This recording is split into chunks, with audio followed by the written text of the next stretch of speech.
Good evening everybody. आज हम real numbers exercise 1.1 को शुरू करने जा रहे हैं।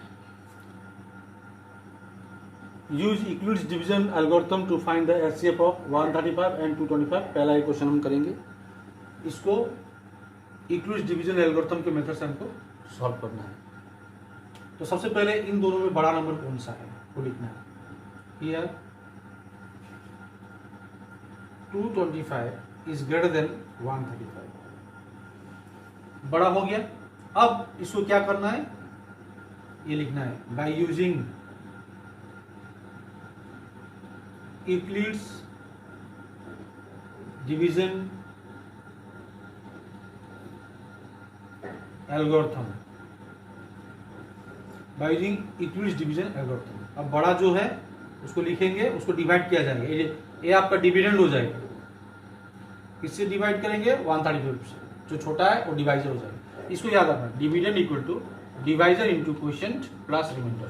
तो यहाँ पे डिविडेंड जो है ये हो जाएगा divisor B quotient Q plus remainder R, A equal to B Q plus R. इस फॉर्मेट में हमको यहाँ पर बैठाना है। तो अब क्या करेंगे, 225 को हम डिवाइड करेंगे 135 से। 1 टाइम्स 135 90।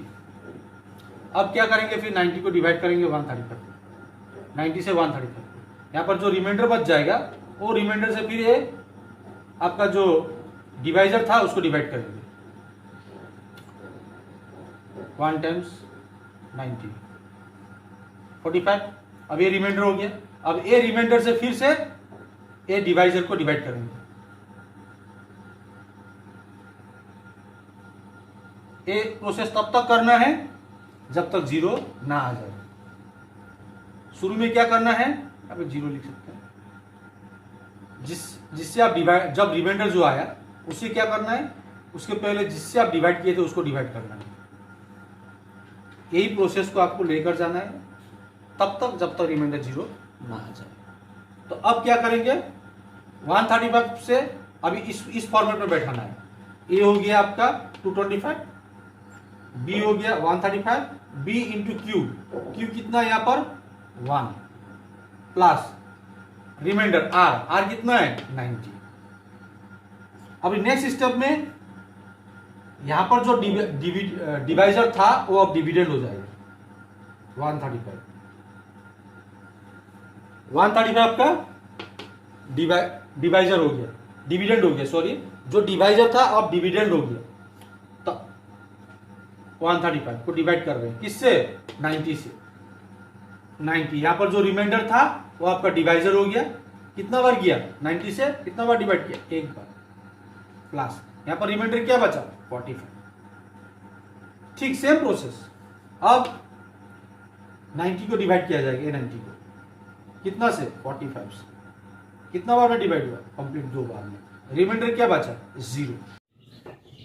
अब इसका आपका फाइनल जो एचसीएफ है वो क्या होगा। लास्ट में आपने किससे डिवाइड किया था, 45 से। तो यही आपका फाइनल एचसीएफ है और यही आपका आंसर है। जिससे आप लास्ट में डिवाइड करेंगे और रिमाइंडर 0 आ जाता है तो वो नंबर ही आपका एचसीएफ होगा। और अब हम नेक्स्ट क्वेश्चन की ओर आगे बढ़ते हैं। ठीक है, अब नेक्स्ट क्वेश्चन 196 एंड 38220, इसका एचसीएफ निकालना है। तो अब 38220 जो है वो बड़ा है किससे, 196। Here we know that, sorry, by using Euclid's division lemma भी लिख सकते हैं इसको, या एल्गोरिथम लिख सकते हैं। तो अब देखेंगे 38220 को हम डिवाइड करेंगे किससे, 196 से। अब 196 से 38220 को डिवाइड करेंगे। ये लगभग 200 है, इससे अगर करेंगे तो 400 आ जाएगा, या 382 है। तो ये 2 टाइम ज़्यादा हो जाएगा, इसलिए हम एक टाइम ही करेंगे 196। अब माइनस करेंगे तो 196 बचा। अब H2 को हम नीचे लिखेंगे। अब बहुत बच्चे मैंने देखा है बहुत बच्चे में कंफ्यूजन रहता है कि यहाँ पर 196 आने के बाद ये बोलते हैं कि ये तो रिमाइंडर आ चुका है, इससे आप इसको क्यों डिवाइड नहीं कर रहे हैं, क्योंकि हम तो रिमाइंडर जो आएगा उससे हम पहले वाला डिवीजन को डिवाइड करते हैं।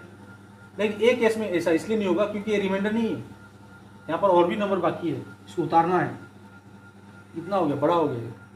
और हमेशा याद रखिएगा रिमाइंडर जो है वो हमेशा छोटा होगा डिवाइजर से, डिविडेंड से और डिवाइजर से छोटा होगा। तो ये तो बड़ा है इसलिए ये रिमाइंडर नहीं हो सकता है। इसको पूरा नंबर को डिवाइड करना है, उसके बाद जो बचता है वो ही रिमाइंडर होता है। नहीं तो ये पूरा को किया ही नहीं है मैंने। ठीक है, समझ में आया बच्चों? अब इसको हम क्या करेंगे, 196 कितना बार जाएगा यहाँ पर? आप मल्टीप्लीकेशन टेबल ट्राई कीजिएगा। क्लास 10 के बच्चे आप सकेंगे, मुझे पता है। 9 6 54, 5 carrying, 9 9 81, 81 plus 5 86, 8 9 1 9, 8 17,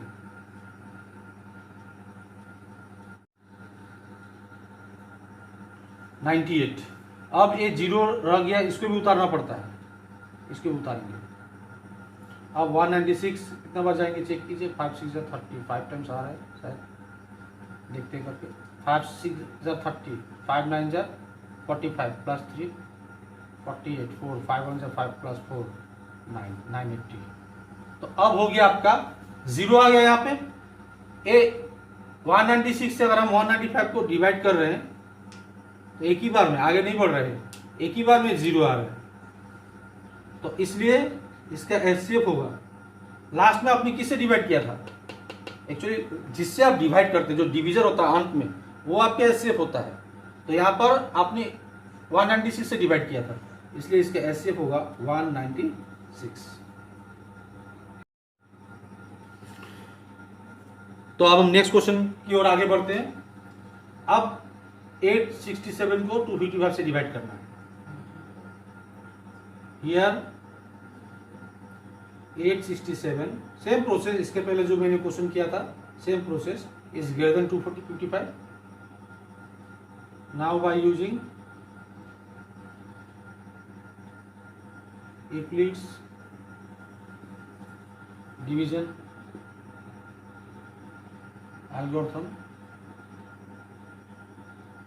we have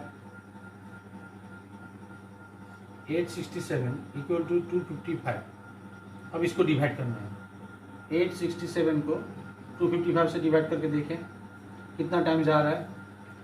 3 times करेंगे, 4 टाइम्स में 8 हो जाता है, पार हो जा रहा है इसे, क्योंकि यहाँ पर 55 है। तो 3 टाइम्स 7 आपको मैं नहीं बता रहा हूँ डिवाइड, क्योंकि आप सकेंगे, पता है। 102 टाइम्स, अब 255 आ गया। अब इसको 2 बार करेंगे तो हो जाएगा। 2 2 4, 2 0 2 1 2, 5 - 4 1 5, 51 बचा। अब 102 को डिवाइड करेंगे, 2 टाइम में जा रहा है। 2 1 2, 2 5 10, 0 आ गया। तो अब इसको कैसे लिखेंगे? 255 से पहले आपको a equal to B Q plus R. 255 से किसको डिवाइड किए थे? और सॉरी कितना बार किया था? 3 टाइम्स। उसमें रिमाइंडर कितना आया था? 102। अब इसको हम यहाँ पर लिखेंगे। अब इसको आप किससे डिवाइड किए थे? 102 से। जो रिमाइंडर आया था उससे ही डिवाइड करना है। कितना बार किए थे? 2 बार, प्लस रिमाइंडर कितना आया था? 51। अब हम किसको डिवाइड कर रहे हैं? 102 को। 102 को कर रहे हैं, कितना बार किससे डिवाइड कर रहे हैं? 51 से। हमें जो रिमाइंडर आया था कितना बार गया? 2 बार। कितना आया रिमाइंडर? 0। तो अब एचसीएफ इसका आ गया 51। सिंपल है। इस क्वेश्चन में आपको बहुत ज़्यादा मेहनत नहीं है, 2-4 आप प्रैक्टिस कीजिएगा, इजी हो जाएगा, कुछ नहीं है। सबसे पहले ये देखना है ग्रेटर नंबर कौन सा है, उसको लिख लेंगे। उसके बाद वो आपका ए हो जाएगा, डिविडेंड हो जाएगा। और जो स्मॉलर है वो डिवाइजर यानी बी हो जाएगा, उसे आप डिवाइड कीजिए, कितना बार जा रहा है प्लस रिमाइंडर कर दीजिए। उसके बाद वहां पर जो रिमाइंडर आया उससे क्या कीजिएगा, इसका पहले जो डिवाइजर था उसको डिवाइड कर लीजिएगा, रिमाइंडर आया जो, फिर से इसका पहले जो डिवाइजर था उसको डिवाइड कर लीजिएगा, कितना बार जा रहा है लास्ट, ये तब तक डिवाइड करना है जब तक 0 ना आ जाए। इसी के साथ एक्सरसाइज 1.1 का पहला क्वेश्चन कंप्लीट हो जाता है और आप लोग उसको अच्छा से देखकर अच्छा से प्रैक्टिस कीजिएगा, जरूर सीख जाएंगे। Thank you.